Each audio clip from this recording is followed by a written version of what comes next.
այս քթանցքով ընդհանրապես չեմ շնչում, հեսա կարող եմ փակել։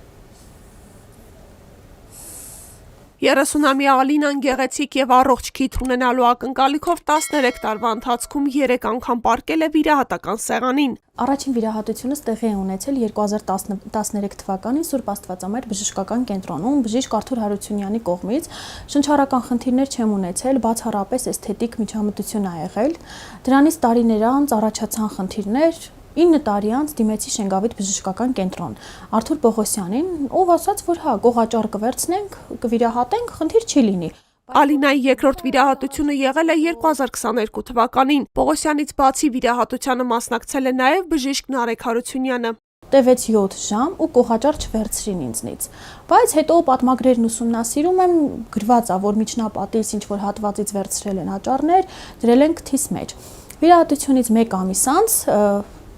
պարզ էր, որ խնդիրը չի շտկվել, ինձ հերթական վիրահատություն անհրաժեշտ լինելու։ Ասեցին մի քիչ էլ կարդանք, 1 տարի սպասենք, 23 թվականին արդեն տեղի ունեցավ երրորդ վիրահատությունս։